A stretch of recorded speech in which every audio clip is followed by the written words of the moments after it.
दोस्तों आज हम लोग डिटर्मिनेंट्स पढ़ेंगे। आज इसका पार्ट 1 पढ़ेंगे, एक नया टॉपिक, क्योंकि हम लोग इससे पहले मैट्रिक्स पढ़ चुके हैं। तो अब एक जो हमारा नया टॉपिक है वो है डिटर्मिनेंट, जिसको हम लोग सारणी कहते हैं। ये भी एग्जाम की दृष्टि से बहुत महत्वपूर्ण है।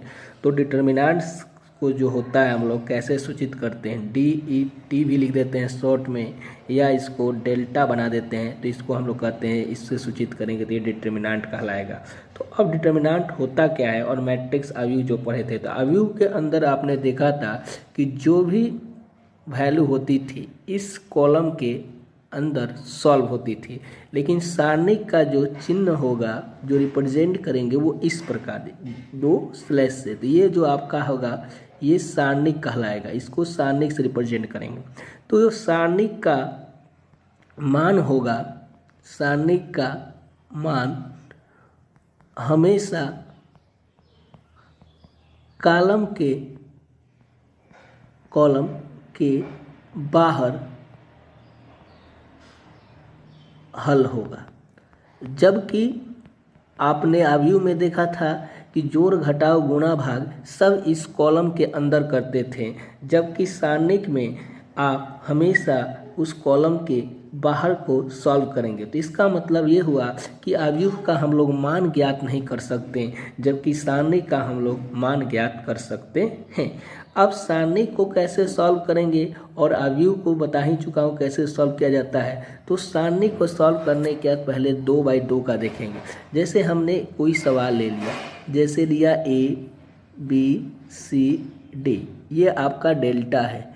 तो जब आप इसको सॉल्व कीजिएगा तो इसका जो प्रिंसिपल डायगोनल होगा, मतलब मुख्य मान, आप इसका गुणा कीजिएगा आपस में। तो ये बनेगा A गुणे D AD, और फिर तिरछा तिरछी गुना करके आप माइनस कीजिएगा B गुणे C। तो ये delta equal to AD minus BC बन जाएगा। जैसे कि मान लिया जाए कोई सवाल दे दिया है 2 4 और -5 -1, ये डेल्टा इक्वल टू है। तो जब इसको सॉल्व करेंगे तो हमने कहा कि प्रिंसिपल डायगोनल दिखेंगे 2 गुणे -1, और माइनस फार्मूला में होता है, और -5 गुणे 4। तो इस प्रकार आपने देखा कि ये -2 हो जाएगा, और ये माइनस माइनस क्या हो जाएगा, +5 गुणे 4। तो इस प्रकार ये -2 + 20, ये आ जाएगा 18। तो इस सारणिक का मान कितना आ जाएगा, 18। तो आप किसी भी 2x2 सारणिक को इस प्रकार आप सॉल्व कर सकते हैं। जैसे हमने एक और क्वेश्चन लिया, क्वेश्चन हमारे पास इस प्रकार है कि डेल्टा इक्वल टू मान लिया जाए, दिया जाए इस प्रकार कि cos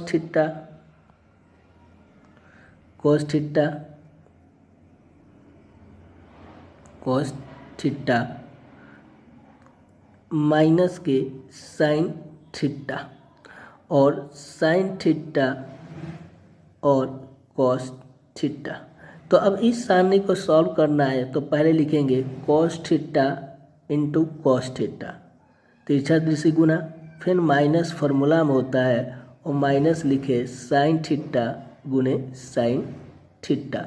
तो इस प्रकार आपने क्या देखा, ये बन गया कॉस स्क्वायर थीटा, और माइनस माइनस बन गया प्लस साइन स्क्वायर थीटा। और आपको मालूम है कि त्रिकोणमितीय आइडेंटिटी में कितना हो जाता है, 1।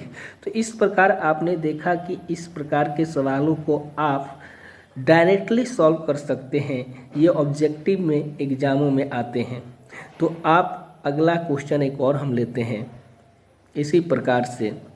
जैसे कि एक क्वेश्चन है delta equal to x² - x + 1 into x - 1, और यहाँ x + 1 इंटू x + 1। अब जब इसको सॉल्व करना होगा तो आप इसका गुना करेंगे इससे, इंटू x + 1, और माइनस के जो गुना होगा वो x - 1 इंटू x + 1। तो आपको जो प्राप्त होंगे वो इस प्रकार x² - x + 1 इंटू x + 1, और ये बन जाएगा a - b और a + b। तो ये a - b और a + b ये बनता है ए स्क्वायर माइनस बी स्क्वायर, तो ये बन जाएगा एक्स स्क्वायर माइनस 1। अब हम जब इसको तोड़ेंगे, अब हमारा तो ये बन गया इस प्रकार, या आप ऐसे कर सकते थे कि x प्लस 1 कोमा ले लेते हम इनमें, ऐसे ना करके इसको और आसानी से ऐसे बना सकते थे कि इसमें से इन दोनों में से हम कोमा ले लेते हैं। कोमा मीन्स कि दोनों में x प्लस 1 और x प्लस 1 कोमा है, तो यहाँ से x प्लस 1 कोमा ले लिए, तो ये बचा x square minus x plus 1, ये बचा, और इधर बच जाएगा माइनस एक्स प्लस 1। तो ये जो प्राप्त होता हमको x plus 1 into x square minus 2x, अब 1 प्लस 1 कितना हो जाएगा 2। तो इस प्रकार आपका ये आंसर हो जाएगा। तो इस तरह के क्वेश्चन को आप इस तरीके से बना सकते हैं। आगे चलते हैं, अगला जो क्वेश्चन है आपको एग्जाम में इस तरीके से भी दे सकता है कि a इक्वल टू, ऐसे लिख दिया है कि 1 2 4 2, तो सिद्ध करें, तो सिद्ध करें कि मतलब प्रूफ, क्या सिद्ध करना है कि mod of 2a equal to 4 mod of a, means कि सारणी का डिटर के अंदर 2a है और बाहर है 4a के मान के बराबर। तो पहले हम LHS लेंगे। इसका मतलब क्या होता है कि सारणिक 2a मीन्स कि 2 का मल्टीप्लाई a के पूरे एलिमेंट्स में, पूरे तत्व में होगा, तो ये बन जाएगा 2, ये 4 8 और ये बन जाएगा 4। तो आप इसको सॉल्व कीजिएगा तो 4 दूनी के 8 और 8 चौके 32, ये आएगा माइनस के 24, ये आ गया। अब RHS लेता हूँ मैं। RHS का मतलब क्या है कि 4 जो है वो सारणिक से बाहर है, अगुणे सारणिक a मीन्स जो वैल्यू दिया है 1 2 4 2, तो इसका जो करेंगे हम लोग इस प्रकार, ये इस प्रकार, तो ये 4 गुणे इसको सॉल्व करते हैं तो ये 2 माइनस के 8 मीन्स 4 गुणे माइनस के 6, तो ये भी कितना आया माइनस के 24, मीन्स LHS बराबर क्या आ गया RHS। तो इसका अर्थ होता है कि 2 का आप हर एक एलिमेंट में अगर गुना करें, और इसका मतलब होता है कि आप पहले इसको सॉल्व करें तब इससे आप गुना करें। तो इस प्रकार के क्वेश्चन को आप इस तरीके से बनाइएगा। अब हम अगला क्वेश्चन, तो अगला क्वेश्चन है हमारे पास कि a इक्वल टू 1 0 1 0 1 2 0 0 4, तो सिद्ध करें, तो सिद्ध करें कि 3a equal to 27 determinant a। तो 3a का मतलब क्या हुआ, पहले तो ये करना, हमने बताया था कि 3 LHS ले लिया जाए। LHS का मतलब है 3a, तो 3a मीन्स 3a सारणी के अंदर है, मीन्स 3 का गुना होगा तो 3 0 3 0 3 6 0 0 4 3 12। अब ये 3/3 का मैट्रिक्स है। अब हम इसको कैसे बनाएंगे ये चीज़ों को समझना है। तो इसके लिए आपको करना क्या है कि यहाँ जो हमारे पास जो 3/3 मैट्रिक्स है, पहले आपको 3/3 मैट्रिक्स को हम समझा देता हूँ कि 3/3 मैट्रिक्स को आप बनाएंगे कैसे। तो एक कोई क्वेश्चन ले लेता हूँ जो 3/3 मैट्रिक्स का है, तब उसके बाद इस क्वेश्चन पर हम लोग आएंगे। जैसे मान लिया जाए कि हमारे पास इस प्रकार का है कि डेल्टा इक्वल टू, वही ज़्यादा, डेल्टा इक्वल टू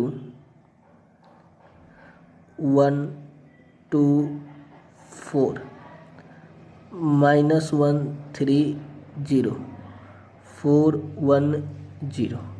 अब ये हमारे पास सारणी है, ठीक। तो इसको अब हम कैसे सॉल्व करेंगे? तो इसके लिए आप सबसे पहले इसको प्लस मानेंगे, ये माइनस होगा और ये प्लस, अल्टरनेट चलेगा, माइनस फिर प्लस। तो अब इस पहले वाले को, इसमें 3 पंक्ति और 3 स्तंभ है, ये 3/3 अब ये हो जाएगा। तो आप प्लस का 1 लिखिएगा। उसके बाद ये जिस पंक्ति और जिस स्तंभ में है उसको बंद कर दीजिएगा। तो आपको हम बताता हूँ कि बंद करने के बाद क्या बनेगा। ये आप इस प्रकार से कर लीजिए। जब पहले वाले को बंद किए, इस वाले के तोप दिए, 1 - 1 4 को तोप दिए, 1 2 4 को तोप दिए, तो बचेगा आपके पास 3 0 1 0, ठीक। फिर उसके बाद अगला वाला लेंगे पंक्ति, अगला वाला कॉलम, तो -2। अब जब -2 का पड़ेगा तो ये दूसरे वाले पंक्ति में है और पहले वाले स्तंभ में, तो इसको बुन दीजिएगा, तो 1 2 4 हट जाएगा और 2 3 1 हट जाएगा। तो ये बचेगा -1 4 0 0, ठीक। प्लस अब लेंगे 4 को, 4 जिस पंक्ति और जिस स्तंभ में होगा उसको बंद कर देंगे। तो पहली पंक्ति और पहला स्तंभ में है, तो ये -1 बचेगा, 4 बचेगा, 3 बचेगा और 1।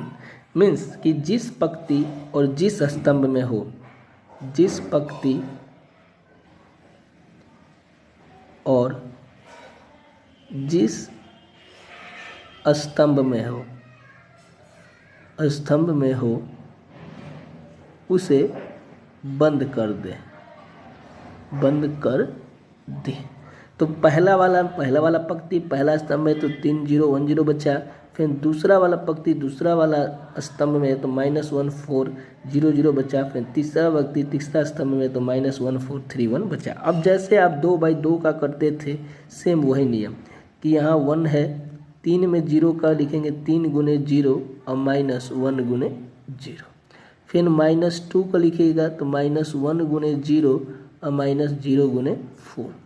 फिर आप प्लस का 4 वाला लिख लीजिएगा, -1 × 1 और माइनस के 3 × 4 लिखिएगा। तो अब चलते हैं, तो ये पूरा टर्म हो जाएगा आपका 0 में से 0 × 1, ये टर्म 0, ये भी टर्म हो जाएगा 0, और यहाँ से जब हम करेंगे ये 4 और ये बचेगा -1 और -12, तो ये -12 बचेगा। तो ये बच गया 4 × -13 और ये आंसर आ जाएगा -52। तो इस प्रकार आप इस तरह के क्वेश्चन को 3/3 को आप सॉल्व कर सकते हैं। चलिए एक और क्वेश्चन लेते हैं 3/3 के। तो 3/3 का एक और क्वेश्चन आपको लेकर सॉल्व करवा देता हूँ ताकि दिक्कतें आपको ना हो। चलिए तो एक क्वेश्चन हम और लेते हैं। क्वेश्चन है हमारे पास कि a =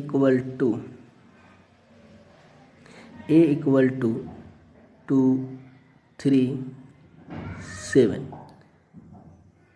30 75 50 20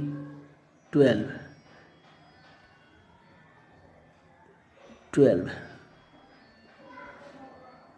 यहाँ हमने लिख दिया 12 और इसको ऐसे कर दिया।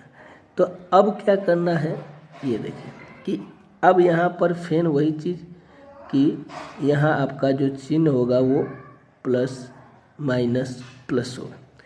तो हम लेंगे प्लस का 2, ये बंद कर देंगे और ये बंद। अब डायरेक्ट हम सॉल्व कर रहा हूँ। अब पहली पंक्ति को पहला स्तंभ को बंद कीजिएगा, तो आप लिखिएगा 17 × 12 और माइनस के 20 × 5, ऐसे लिख दीजिएगा। आपको उस तरह से बार बार खींचने की जरूरत नहीं पड़ेगी। फिर माइनस के 3 लीजिएगा, इसको बंद कीजिएगा इसको, तो 13 × 12 और माइनस के 13 × 12 और माइनस के 13 × 12 हो गया और माइनस के 15 × 5। फिर प्लस के 7 और जब इसको आप बंद कीजिएगा तो आप 7 को बंद कर 13 गुने 20 और माइनस के 15 गुने 17 इस प्रकार। तो अब हमारा प्लस के 2 तो 17 गुने 12 ये आपका 204 और ये आपका कितना हो गया 204 माइनस 100। फिर उसके बाद माइनस के 3 13 गुने 12 156 और माइनस 75 प्लस के 7 और ये 260 माइनस के 255। तो अब यहाँ से 104 208 आ जाएगा, माइनस के 156 और 13 ये आ जाएगा 81 3 243 और प्लस ये आ जाएगा 5 7 5 35। तो इसको तोड़ें, इसको जोड़ेंगे तो 243 माइनस 243 ये कट के क्या आ जाएगा 0। तो इस प्रकार आप इस तरह के सवालों को आप आसानी से बना सकते हैं। चलते हैं अब अगले सवाल की ओर, जो हमारे पास सवाल जो हमने छोड़ा था उस सवाल को अब देखते हैं। तो ये 3/3 का मैट्रिक्स को आप इस तरीके से सॉल्व कीजिएगा। अब अगला क्वेश्चन हम लेते हैं। जैसे हमारे पास क्वेश्चन था a = 1 0 1 0 1 2 0 0 4। तो हमको दिखाना था, तो सिद्ध करें कि डिटर्मिनेंट मीन्स सारणिक 3 ऑफ a = 27 डिटर्मिनेंट a के मान के बराबर हो। तो इसका पहले हम LHS लेंगे। तो LHS जब लेंगे तो 3a करेंगे। तो 3a मतलब 3 0 3 0 3 6 0 0 12। अब इसको सॉल्व करेंगे तो ये प्लस माइनस प्लस, तो आप लीजिएगा प्लस का 3, इसको बंद कर दीजिएगा तो ये 12 3 36 माइनस के 0 लिखाएगा, माइनस 0 लीजिएगा और इसको बंद कर दीजिएगा तो ये 0 माइनस 0 हो जाएगा, और प्लस का 3 लीजिएगा तब इसको बंद कर दिएगा तो ये 0 माइनस 0 होगा। मीन्स 36 3 108, बाकी सब तो 0 हो गया। तो इस तरह से हमने 108 निकाला। अब हम अगला जो RHS लेंगे, तो RHS हमारा कितना आएगा ये देखते हैं। RHS कर रहा है कि 27 डिटर्मिनेंट ऑफ A, तो 27 गुने, अब A को सॉल्व करते हैं। तो A को लीजिएगा तो प्लस का आपको इस प्रकार कर लेना है। अब हम इस प्रकार कर लेता हूँ कि ऐसे घेर लिया, अब 1 ले लिया प्लस का 1 ले लिया, तो हमारे पास बचेगा इस तरह से ये, तो ये 4 माइनस के 0 बचा। फिर माइनस के 0 लिया, तो ये 0 में तो आप 0 लिए तो इस प्रकार ये 0 माइनस 0 आ गया। फिर प्लस का 1 भी लिया तो ये 0 माइनस 0 आ जाएगा। तो इस प्रकार केवल 27 गुने 4 बचेगा हमारे पास। कितना आएगा 27 गुने 4, जो कि आपको 108 आएगा। तो इस प्रकार आपने देखा कि LHS RHS के मान के क्या है बराबर है। तो इस प्रकार के सवालों को आप इस तरीके से आसानी से सॉल्व कर सकते हैं। एक सवाल और ले लेता हूँ मैं 3/3 का। क्वेश्चन है हमारे पास कि A =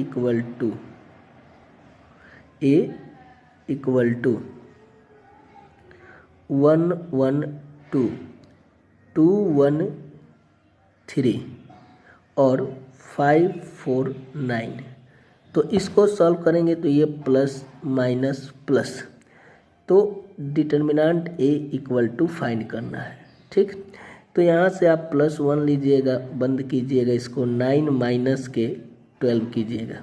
ठीक, फिर -1 लीजिएगा तो इस पक्ति से होता है 9 दूनी 18 माइनस के 15 कीजिएगा, और प्लस का 2 लीजिएगा तो इसको बंद कीजिएगा तो 8 माइनस के 5 लीजिएगा। तो इस प्रकार आपको ये -3 आ जाएगा और ये भी माइनस के 3 आ जाएगा और 8 में से 5 जाएगी प्लस के 6, तो ये -6 और +6 कट के कितना आ जाएगा 0। तो इस प्रकार आप कोई भी 3/3 के मैट्रिक्स को इसी प्रकार आप सॉल्व कर सकते हैं। आप यू का कोई भी मान 3/3 2/2 का मान ज्ञात कर सकते हैं। जिस पंक्ति और जिस स्तंभ में उसको बंद करना, ऊपर हमेशा प्लस माइनस प्लस चिन्ह को ध्यान में रखना है। अब हम एक अलग टाइप से क्वेश्चन लेते हैं। अगला जो हमारा ये सब बेसिक क्वेश्चन है, अगला कहेगा इस तरह के क्वेश्चन कि आप x का मान ज्ञात करें। मान ज्ञात करें यदि आपको सारणिक 2 4 5 1 इक्वल टू दिया है 2x 4 6x, तो आपको कुछ नहीं करना है। ये दोनों स्क्वायर मैट्रिक्स हैं, दोनों बराबर हैं, तो आप इसका जब मान करेंगे 2/2 का ही है, तो ये 2 गुने 1 हो जाएगा और -4 गुने 5 हो जाएगा, इक्वल टू 2x गुने x हो जाएगा और -6 गुने 4 हो जाएगा। तो ये 2 माइनस के 20, ये माइनस के 18 बन जाएगा और 2x स्क्वायर माइनस के 24 बन जाएगा। ये इधर जाएगा तो 2x स्क्वायर -18 प्लस 24 हो जाएगा। तो इस प्रकार आपको 2x स्क्वायर बराबर 6 मिलेगा। 18 6 24, ये 3 से कट जाएगा तो x स्क्वायर इक्वल टू 3 आएगा, तो x equal two plus minus √3 आ जाएगा। तो इस प्रकार के सवाल को आप आसानी से इस तरीके से आप कर सकते हैं। एक और क्वेश्चन मैं लेता हूँ इसी प्रकार से।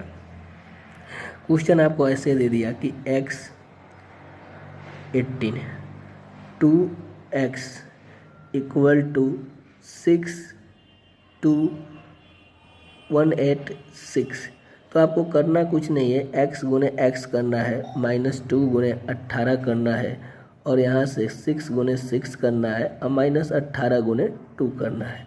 तो यहाँ से x स्क्वायर -36 हो जाएगा और ये 36 माइनस के 36 ये कट जाएगा, x स्क्वायर के मान 36 आ जाएगा। तो यहाँ से x इक्वल टू रूट में 36 आएगा, तो यहाँ से प्लस माइनस कितना आ जाएगा 6। तो यहाँ से इस तरह से वैल्यू आप ज्ञात कर सकते हैं। तो आपने देखा कि इस तरह के क्वेश्चन जो आपके बेसिक क्वेश्चन हैं, आप इसको आसानी से सॉल्व कर सकते हैं। तो आप इस प्रकार के क्वेश्चन को इजीली तरीके से सॉल्व करके आप मान ज्ञात कर सकते हैं। अगर कोई कहे कि सिंगुलर मैट्रिक्स है, तो सिंगुलर का मतलब होता है कि उसका सारणिक का मान 0 होना चाहिए, तो उस प्रकार वहाँ से हम लोग x का मान ज्ञात कर सकते हैं।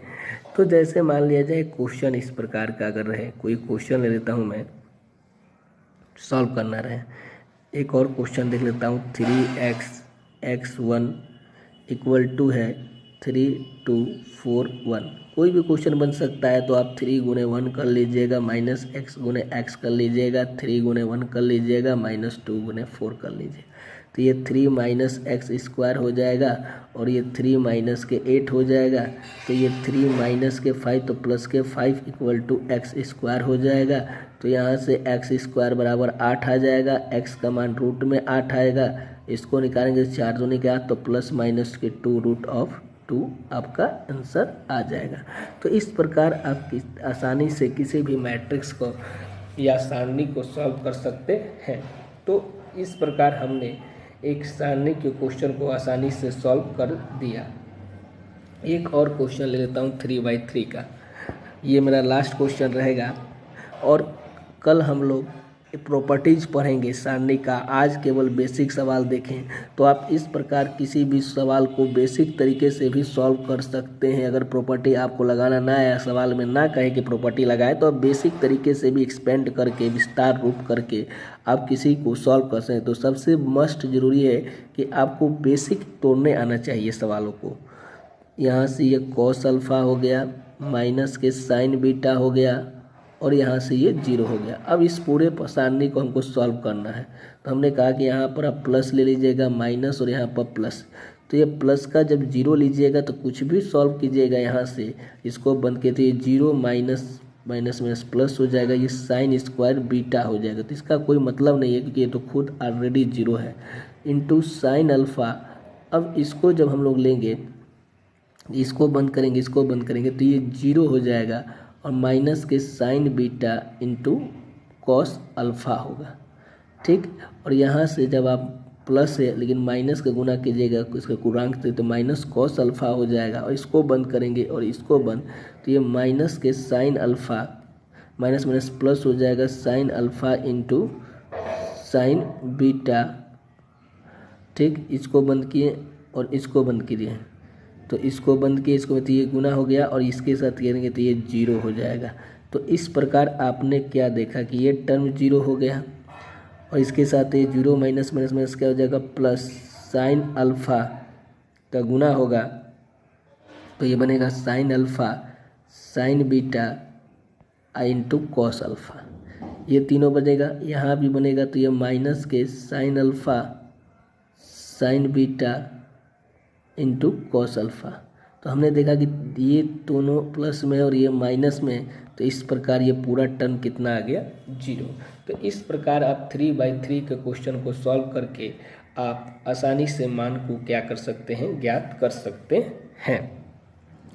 तो इस प्रकार हम किसी भी सवालों को आप 2/2 का हो या 3/3 का सारणिक हो, आप इसको एक पंक्ति को और एक स्तंभ को बंद करके आप आसानी से सॉल्व कर सकते हैं। तो इस प्रकार हमारा आज का जो बेसिक सारणिक का सवाल था, जो वीडियो था, यहीं पर समाप्त होता है। कल हम लोग प्रॉपर्टी का यूज करेंगे और सवाल को, बड़े बड़े सवाल को आपको इस तरह से एक्सपेंड करने की जरूरत नहीं पड़ेगी, थोड़ा सा ही स्पेंड से प्रॉपर्टी लगाकर सवालों को सॉल्व कर सकते हैं। ज़्यादातर आपको अलजेब्रा के सवाल उसमें रहेंगे जो आप आसानी से सॉल्व कर सकते हैं। तो इस प्रकार आज का हमारा जो वीडियो है समाप्त होता है।